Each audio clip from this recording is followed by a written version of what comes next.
ಆದರೆ ಉತ್ತರ ಕರ್ನಾಟಕದ ಬಗ್ಗೆ ನಾವು ಮಾತನಾಡೋದಾದ್ರೆ ಕಲ್ಯಾಣ ಕರ್ನಾಟಕ ಮತ್ತೆ ಕಿತ್ತೂರು ಕರ್ನಾಟಕ ಭಾಗಕ್ಕೆ ಯಾವ ರೀತಿ ಇಂಡಸ್ಟ್ರಿಗಳನ್ನ ತೆಗೆದುಕೊಂಡು ಹೋಗೋ ಪ್ಲಾನ್ಗಳಿದೆ ಅಂತ ಸರ್? ನೋಡಿ, ಈಗ ಇಲ್ಲ ಅಂತಿಲ್ಲ, ಇನ್ನೂ ಬಹಳಷ್ಟು ಬಲಪಡಿಸ್ಬೇಕಾಗಿದೆ. ಈಗ steel industry naturally raw material iron ore ಇರೋದು ಕೊಪ್ಪಳ, ಬಳ್ಳಾರಿ ಮತ್ತು ವಿಜಯನಗರದಲ್ಲಿ. ಸಿಮೆಂಟ್ ಇಂಡಸ್ಟ್ರೀಸಲ್ಲಿ ಬರ್ತಾ ಇದ್ದಾವೆ. ಮಷೀನ್ ಟೂಲ್ಸ್ ಇವತ್ತು ದಿವಸ ನಾನು ಹೇಳಿದಲ್ಲಿ ಈಗ ತುಮಕೂರು ಬರ್ತಾ ಇದ್ದಾವೆ. ಹೀಗಾಗಲೇ ಹೇಳಿದ್ದೀನಿ, ಎಲ್ಲ ಕಡೆನೂ ಕೂಡ ಆಗ್ತದೆ. ಇನ್ನೂ ಭಾಳ ವ್ಯಾಪಕವಾಗಿ ಅದು ಮಾಡಬೇಕಾಗಿದೆ. ಇನ್ಸೆಂಟಿವ್ಸ್ ಕೊಡ್ತಾ ಇದ್ದೀವಿ.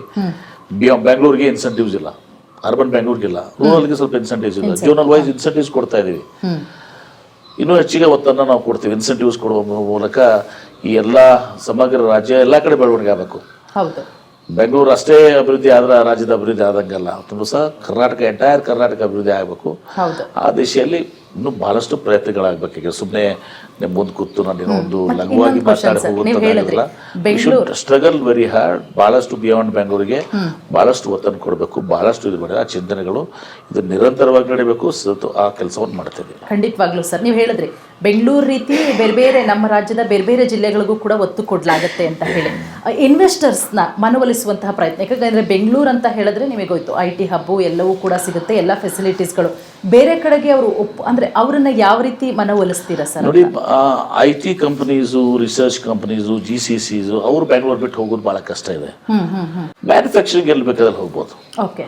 ಮತ್ತು ನಮ್ಮ SMEs ನಾವು ಶಕ್ತಿ ತುಂಬಬೇಕಾಗಿದೆ. SME ಶಕ್ತಿ ತುಂಬಿದಾಗ ಎಂಪ್ಲಾಯ್ಮೆಂಟ್ ಜನರೇಷನ್ ಆಗುತ್ತೆ. ಅದಕ್ಕೆ SME ಕನೆಕ್ಟ್ ಇಟ್ಕೊಂಡಿದ್ದೀವಿ. ಮತ್ತು ಈ ಮ್ಯಾನುಫ್ಯಾಕ್ಚರ್ ಅಂತ ಕಂಪನಿ ವಿಚಾರಕ್ಕೆ ಬಂದರೆ ಸರ್, ಸಾಕಷ್ಟು ವರ್ಷಗಳಿಂದ ನಾವು ಗಮನಿಸ್ತಾ ಇದ್ದೀವಿ. ಒಂದು ಕಂಪನಿ ಇಲ್ಲಿ ಹೊಸದಾಗಿ ಶುರುವಾಗುತ್ತೆ ಅಥವಾ ಒಂದು ಫ್ಯಾಕ್ಟ್ರಿ ಹೊಸದಾಗಿ ಶುರುವಾಗುತ್ತೆ ಅಂದಾಗ ಅಲ್ಲಿ ಜಾಗ ಒತ್ತುವರಿ ವಿಚಾರಕ್ಕೆ ಒಂದಷ್ಟು ಪ್ರೊಟೆಸ್ಟ್ಗಳು ಅದೆಲ್ಲ ಆಗುತ್ತೆ. ಲ್ಯಾಂಡ್ ಅಕ್ವಿಷನ್ಗೆ ಆಗ್ತದೆ ಸ್ವಾಭಾವಿಕವಾಗಿ. ನೋಡಿ, ಆಮೇಲೆ ಅವ್ರಿಗೆ ನಾವು ರೈತರಿಗೆ ಸೂಕ್ತವಾದಂಥ ಪರಿಹಾರ ಕೊಡಬೇಕು, ಮೂವ್ಮೆಂಟ್ ಮಾಡ್ತೀವಿ. ಅವ್ರಿಗೆ ಎಂಪ್ಲಾಯ್ಮೆಂಟ್ ಕೊಡಬೇಕು. ಆಮೇಲೆ ಈಗ ನಾವು ಈ ಕಡೆ ಬೆಂಗಳೂರು ಸುತ್ತಮುತ್ತ ಅವ್ರಿಗೆ ಡೆವಲಪ್ಡ್ ಲ್ಯಾಂಡ್ ಕಾನ್ಸೆಪ್ಟ್ ಇದೆ. ಹೆಂಗೆ ಹೌಸಿಂಗ್ ಇದರಲ್ಲಿ 50-50, 50%, 40% ಅವ್ರಿಗೆ ಸೈಟ್ಸ್ ಕೊಟ್ಬಿಡ್ತೀವಿ. ಹಂಗೆ ಇಲ್ಲಿ ನಾವು 11,000 ಸ್ಕ್ವೇರ್ ಫೀಟ್ ಅವ್ರಿಗೆ ಕೊಡ್ತೀವಿ. ಈ ಬೆಂಗಳೂರು ಸುತ್ತಮುತ್ತ ಭಾಳ ಜನಕ್ಕೆ ಗೊತ್ತಿಲ್ಲ ಅದನ್ನು. ಅವ್ರು ಲ್ಯಾಂಡ್ ಅಕ್ವೈರ್ ಮಾಡಿದ್ರೆ ಒಂದು ಎಕರೆಗೆ 11,000 ಸ್ಕ್ವೇರ್ ಫೀಟ್. ಯಾಕಂದ್ರೆ ಸಿಗೋದು 20,000 ಸ್ಕ್ವೇರ್ ಫೀಟ್, ಅರ್ಧ 44,000 ಸ್ಕ್ವೇರ್ ಫೀಟ್ನಲ್ಲಿ 22,000 ಸ್ಕ್ವೇರ್ ಫೀಟ್ ಸಿಗುತ್ತೆ. 22,000 ಅರ್ಧ ಅವ್ರಿಗೆ ಕೊಡ್ತೀವಿ. ಹಣ ತೊಗೊಳ್ತಿದ್ರೆ ಅವ್ರಿಗೆ they can of for land this one also. But ಅವ್ರಿಗೆ ಹೇಳ್ತಾರೆ ಬೆಂಗಳೂರು ಸುತ್ತಮುತ್ತನೇ ಯಾಕೆ ಮಾಡ್ತಾರೆ, ಜಾಸ್ತಿ ಉಳಿದ ಕಡೆನೂ ಆಗಲಿ ಅಂತೇಳಿ. ತಪ್ಪಿಲ್ಲ, ಅದು ರೈತರದ್ದು ತಪ್ಪಲ್ಲ. ಸ್ವಾಭಾವಿಕವಾಗಿ ಈ ಗ್ರೋಯಿಂಗ್ ಸಿಟಿ ಬೆಂಗಳೂರದು IT ಮತ್ತು ಇದು ಆ ಪ್ರೆಷರ್ ಯಾವತ್ತೂ ಕೂಡ ಇದೆ. ಖಂಡಿತವಾಗ್ಲೂ. ಇನ್ನು ಒಂದು ಅದ್ಭುತವಾದಂತಹ ಕಾನ್ಸೆಪ್ಟ್ ಬಂದು ಕ್ವೀನ್ ಸಿಟಿ, ಸುಮಾರು 5,000 ಎಕರೆ ಇದರಲ್ಲಿ ಮಾಡ್ತಾ ಇರುವಂಥದ್ದು. ಆ ಕಾನ್ಸೆಪ್ಟ್ ಬಗ್ಗೆ ತಿಳಿಸ್ಕೊಡೋದಾದ್ರೆ ಸರ್? ನಾನು ಹೇಳಿದ್ದೆಲ್ಲ, ಈಗ ನಾವು ಇಂಜಿನಿಯರಿಂಗ್ ಕಾಲೇಜಸ್ಸು, ಮೆಡಿಕಲ್ ಕಾಲೇಜಸ್ಸು ಎಲ್ಲನೂ ಕೂಡ ನಾವು 30 ವರ್ಷದ ಹಿಂದೆ ಯಾರು ಬೇರೆ ರಾಜ್ಯದಲ್ಲಿ ಜಾಸ್ತಿ ಕಾಲೇಜಸ್ ಇರಲಿಲ್ಲ. ಮಣಿಪಾಲಿಂದ ಪ್ರಾರಂಭ ಕೊಟ್ಟು ಎಲ್ಲ ಕರ್ನಾಟಕ ರಾಜ್ಯದಲ್ಲಿ ಎಲ್ಲ ಇಡೀ ದೇಶದ ಮಕ್ಕಳೆಲ್ಲ ಇಲ್ಲೇ ಕಲಿಯಕ್ಕೆ ಬರ್ತಾ ಇದ್ರು. IT ಇಂದ ಎಲ್ಲರೂ ಕೂಡ ಇಲ್ಲೇ ಕೆಲಸಕ್ಕೆ ಬರ್ತಾ ಇದ್ರು. ಈಗ ಬೇರೆ ಬೇರೆ ರಾಜ್ಯದಲ್ಲಿ ಕಾಲೇಜಸ್ ಆಗಿದಾವೆ, ಎಲ್ಲನೂ ಕೂಡ ಆಗಿದಾವೆ. ಈಗ ಪ್ರೈವೇಟ್ ಯೂನಿವರ್ಸಿಟಿಗಳು ಕೂಡ ಇವತ್ತು ಬಂದು ಇಲ್ಲಿ ತಮ್ಮ ಯೂನಿವರ್ಸಿಟೀಸನ್ನು ಪ್ರಾರಂಭ ಮಾಡಲಿಕ್ಕೆ ಈಗ ಪರವಾನಗಿ ಇದೆ. ಈಗ ಅಥವಾ ಟೈಅಪ್ ಮಾಡ್ಕೊಳ್ಳೋಕ್ಕೆ ಸಬ್ಜೆಕ್ಟ್ ವೈಸು ಅಥವಾ ಎಂಟೈರು ಈ ರೀತಿ ಎಲ್ಲನೂ ಕೂಡ ಪಾಸಿಬಿಲಿಟೀಸ್ ಇದಾವೆ. ಮತ್ತೆ ನಾವು ಹೆಂಗೆ ಮಣಿಪಾಲ್ನಿಂದ ನಮ್ದೇನು ಜರ್ನಿ ಸ್ಟಾರ್ಟ್ ಆಗಿತ್ತು ನಮ್ಮದು, ಆ ಜರ್ನಿ ಇವತ್ತು ದಿವಸ ಮತ್ತೆ ಹೈಯರ್ ನೆಕ್ಸ್ಟ್ ಲೆವೆಲ್ಗೆ ಹೋಗ್ಬೇಕಾಗ್ತದೆ. ಹೌದು, ಕೊಡಲೇಬೇಕು. Talent, that's a talent. ಆ ಟ್ಯಾಲೆಂಟ್ ಇರಲಿಕ್ಕೆ IT-BT ಎಲ್ಲಿಂದ ಬರ್ತೈತೆ ನಮಗೆ? ನಿಮ್ಮ ಇಂಜಿನಿಯರ್ಸು, ನಿಮ್ಮ ಸಾಫ್ಟ್ವೇರ್ ಇಂಡಸ್ಟ್ರಿ ಇದ್ದಿದ್ರೆ ಇಲ್ಲಿ ಬಂದಿದೆ. ಅದಕ್ಕೆ ನಿಮ್ಮ ಸ್ಟ್ರೆಂತ್ ಬರಬೇಕು. ಸೊ ಈಗ ಅದಕ್ಕೆ ಈ ನಾಲೆಡ್ಜ್ ಅಂದರೆ ಯೂನಿವರ್ಸಿಟೀಸು, ಎಜುಕೇಷನಲ್ ಇನ್ಸ್ಟಿಟ್ಯೂಷನ್ಸು, ಆಮೇಲೆ ಹಾಸ್ಪಿಟಲ್ಸು, ನಮ್ಮ ನಾರಾಯಣದಲ್ಲ ಇದೆ, SCG ಇದೆ, ಇವೆಲ್ಲನೂ ಕೂಡ ಇವತ್ತು ಸಹ ಇವ್ರಿಗೆ ಮೆಡಿಕಲ್ ಟೂರಿಸಮ್ ಬರ್ತದೆ. ಈಗ ಮಂಗಳೂರು ತಗೊಳ್ಳಿ, ಇಡೀ ಗಲ್ಫ್ ಏನು ಬರ್ತದಲ್ಲ, ಗಲ್ಫ್ ರಾಷ್ಟ್ರಗಳು ಎಲ್ಲನೂ ಕೂಡ ಮಂಗಳೂರಿಗೆ ಬರ್ತವೆ ಪೇಷಂಟ್ಸು. ಅಲ್ಲಿ ಮೆಡಿಕಲ್ ಕಾಲೇಜಸ್ಸು, ಅಲ್ಲಿ ಹಾಸ್ಪಿಟಲ್ಸ್ ಏನಿದಾವೆ, ಹಾಗೆ ಇಲ್ಲಿನೂ ಕೂಡ ಮೆಡಿಕಲ್ ಟೂರಿಸಮ್ಗೆ ಅವಕಾಶ ಇದೆ. ದೇವಿ ಶೆಟ್ಟಿ ಅವ್ರು ಹೋಗಿ ಅಲ್ಲಿ ಒಂದು ಐಲ್ಯಾಂಡ್ನಲ್ಲಿ ಹೋದ ಅಮೆರಿಕನ್ ಕ್ಯಾಯಮನ್ ಐಲ್ಯಾಂಡ್ನಲ್ಲಿ ಸ್ಟಾರ್ಟ್ ಮಾಡಿದ್ದಾರೆ ಹಾಸ್ಪಿಟಲನ್ನು. ಅವ್ರನ್ನ ಇಲ್ಲಿ ತಂದು ಇಲ್ಲಿ ಮಾಡಿದ್ರು ಕೂಡ ಅದು ವರ್ಕೌಟ್ ಆಗುತ್ತೆ. ಈಗಾಗಲೇ ಮಾಡಿದೀವಲ್ಲ, ಈಗ ದೇವನಹಳ್ಳಿ ಟು ಡಾಬಸ್ಪೇಟೆ ರೋಡ್ನಲ್ಲಿ ಈಗ ಮಾಡಿದ್ದೀವಿ. ಅದನ್ನು ಕೂಡ ಡಿಕ್ಲೇರ್ ಮಾಡಿದ್ದೀವಿ ಎಲ್ಲಿ ಮಾಡ್ತಾ ಇದೀವಿ ಅಂತೇಳಿ. ಲ್ಯಾಂಡ್ ಎಕ್ವಿಷನ್ ಪ್ರೊಸೆಸ್ಸು ಸ್ಟಾರ್ಟ್ ಇದೆ.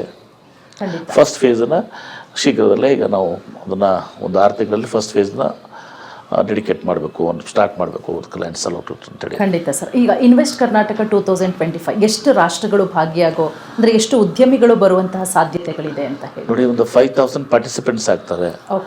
ಆಮೇಲೆ ನಮಗೆ ಪಾರ್ಟಿಸಿಪೇಷನ್ ದೇಶದ್ದು ಮೊದಲು ಯಾವಾಗೂ ಕೂಡ ಇಲ್ಲ. ಫಸ್ಟ್ ಟೈಮ್ ನಾವು ಈ ಕಂಟ್ರಿ ಪವಿಲಿಯನ್ಸು ಕಂಟ್ರೀಸ್ ಪಾರ್ಟ್ನರ್ಶಿಪ್ಪು ಮಾಡಿದ್ದೀವಿ.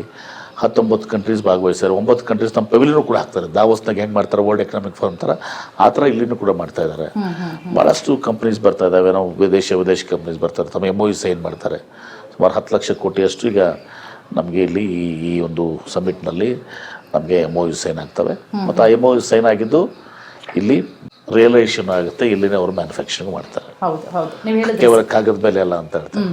ಅಂದ್ರೆ ಈಗ 10 ಲಕ್ಷ ಕೋಟಿಯಷ್ಟು ನಿರೀಕ್ಷೆ ಇದೆ. ಅಂದರೆ 10 ಲಕ್ಷ ಕಡೆ 7 ಲಕ್ಷ ಕೋಟಿ ಆದರೂ ಕೂಡ 10 ಲಕ್ಷ ಕೋಟಿ 70% 7 ಲಕ್ಷ ಕೋಟಿ ಇಲ್ಲಿ ಮಟೀರಿಯಲೈಸ್ ಆಗಬೇಕು. That's the target, not on paper. ಖಂಡಿತ. ಹಿಂದೆ ಬರೀ MOU ಸೀಮಿತ ಆಗಿರಬಾರ್ದು ಅಷ್ಟೇ ಅಂತ. ಹೌದು, ಹಿಂದೆ ಆನ್ಗೋಯಿಂಗ್ ಪ್ರಾಜೆಕ್ಟ್ಗಳು ಕೂಡ ಕೆಲವೊಂದಿಷ್ಟು ನಡೀತಾ ಇದೆ. ಅದು ಯಾವ ರೀತಿ ಕ್ಯಾರಿ ಆಗುತ್ತೆ ಅಂತ ಹೇಳಿ? ಅದು ಕ್ಯಾರಿ ಆಗ್ತಾ ಇದ್ದಾವೆ. ಅವನು ಕೂಡ ಯಾವುದಕ್ಕೂ ನಮ್ಮ ರಾಜ್ಯದಲ್ಲಿ ಹಿಂದಿನ ಸರ್ಕಾರ ಮಾಡಿದ್ದನ್ನು ಈ ಸರ್ಕಾರ ನಿಲ್ಲಿಸಲ್ಲ, ಈ ಸರ್ಕಾರ ಬಂದಿದ್ದು ಮುಂದಿನ ಸರ್ಕಾರ ನಿಲ್ಲಿಸಬಾರ್ದು. ಕಂಟಿನ್ಯೂಟಿ ಇರಬೇಕು. ಇಲ್ಲಕ್ಕಂದ್ರೆ ಯಾರು ಕೂಡ ಆ ರಾಜ್ಯದಲ್ಲಿ ಇನ್ವೆಸ್ಟ್ ಮಾಡಲ್ಲ. ಹೌದು, ಕೆಲವೊಂದು ರಾಜ್ಯಗಳಲ್ಲಿ ದ್ವೇಷದಿಂದ ಹಿಂದಿನ ಸರ್ಕಾರದ ಈ ಕಂಪನಿಗಳಿಗೆ ಏನು ಸಂಬಂಧ? ಹೌದು, ನಮ್ಮ ರಾಜಕೀಯ ಇದು ಬದಲಾವಣೆ ಆಗಿರ್ಬೋದು. ಅಲ್ಲ, ಅದಕ್ಕೆ ಹೂಡಿಕೆದಾರ ಇಲ್ಲಿ ನಮ್ಮಲ್ಲಿ ಬಂದು ಇನ್ವೆಸ್ಟ್ ಮಾಡಿದಾರೆ ಅಂದಮೇಲೆ ಹಿಂದಿನ ಸರ್ಕಾರ ಪ್ರಾರಂಭ ಮಾಡಿದ್ದು ನಾವು ಗೌರವ ಮಾಡಬೇಕು. ನಾವು ಪ್ರಾರಂಭ ಮಾಡಿದ್ರೆ ಮುಂದೆ ನಾವೇ ಬರ್ತೀವಿ, ಆ ಮಾತು ಬೇರೆ. ಮುಂದಿನ ಸರ್ಕಾರ ಗೌರವ ಅಭಿವೃದ್ಧಿ ಆಗೋದು ನಮ್ಮ ದೇಶ, ನಮ್ಮ ರಾಜ್ಯ. ಕಂಟಿನ್ಯೂಟಿ ಇರಬೇಕಾಗ್ತದೆ. ಅದು ಆ ಪೊಲಿಟಿಕಲ್ ಸ್ಟೆಬಿಲಿಟಿ ಇರ್ದಿದ್ರೆ ಇಂಡಸ್ಟ್ರೀಸ್ಗದು ಯಾರು ಹೂಡಿಕೆ ಮಾಡಕ್ಕೆ ಬರೋದಲ್ಲ. ಅಂಥವು ಕೆಲವೊಂದು ರಾಜ್ಯಗಳು ಆಗ್ತವೆ. ಖಂಡಿತವಾಗ್ಲೂ ಸರ್. ಮತ್ತೆ ಯುವಕರಿಗೆ ಯಾವ ರೀತಿ ಉದ್ಯೋಗಾವಕಾಶ? ನಾವು ಹೇಳಿದ್ದೇವಲ್ಲ, ಎಂಪ್ಲಾಯ್ಮೆಂಟ್ ನ್ಯೂ ಇಂಡಸ್ಟ್ರಿಯಲ್ ಪಾಲಿಸಿ ಏನು ಅನೌನ್ಸ್ ಮಾಡ್ತಾ ಇದ್ದೀವಿ, ಸಿಂಗಲ್ ವಿಂಡೋ ಕ್ಲಿಯರೆನ್ಸ್ ಅನೌನ್ಸ್ ಮಾಡ್ತಾ ಇದ್ದೀವಿ.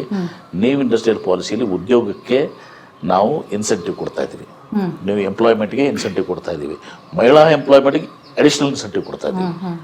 ಸೊ ನಮ್ಮ ಇನ್ವೆಸ್ಟ್ಮೆಂಟ್ಗೆ ತಕ್ಕಂತೆ ಅವರು ಏನು ಎಂಪ್ಲಾಯ್ಮೆಂಟ್ ಮಾಡ್ತಾರೆ ಅದ್ರ ತಕ್ಕಂತೆ ಅವರಿಗೆ we are giving dum incentives.